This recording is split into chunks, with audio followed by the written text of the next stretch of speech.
Hi brights, it's Dennis here from SDCentrum, and today I'd like to share how you could easily insert or update lookup fields in Dataverse via DataFlows in Azure Data Factory. In Dataverse we got the relationship between the tables, and lookup fields are responsible for keeping the metadata for this relationship. Particularly they keeping the primary key for the related table. So first of all we need to create a new column, and we are doing that by adding the new step with the derived column. So here we are specifying the column name. Let's say we call it, in Dataverse we got a table with the name instrument, where we are keeping all the information about our instruments. So let's call the new column instrument ID. Okay, and we need to build the expression for this new column. So this expression will generate some kind of the string value that we are going to pass to the Dataverse. So let's build this expression.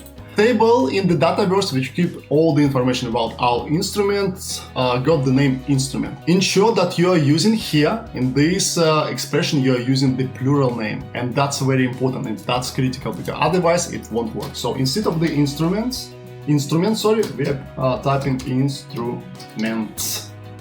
Then in the braces we need to put the instrument ID, and let's assume our REST API passing this to us, so we're expecting that this value should be, this ID should be in the body. So we got the body and say instrument ID. It will complain because my body doesn't, not my body, my API response body doesn't contain this field, but let's assume your response got that, or you're putting some other field you need to pass. Okay, so the next step is to map this value to the Dataverse column, to the Dataverse lookup column.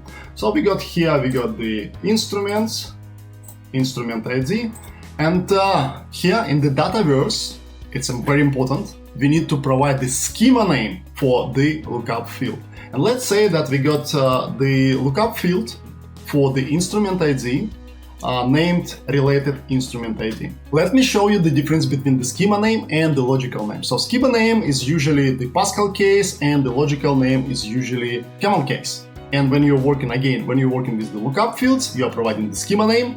When you're working with the other fields which are not lookup fields, like let's say you're putting some like customer name or some like value, quantity, or whatever it is, which are not related to any other table, you're providing the logical name. So the final step would be to add some OData binding, and that's happening simply by adding this, by appending this string at the end of your column name. And this string is simply odata odata.bind. And that's pretty much it. It should work. If it doesn't, put that in the comment. Let's see what's happening in your case and let's fix that for you. Thank you very much for watching and have a wonderful day. See you. Bye.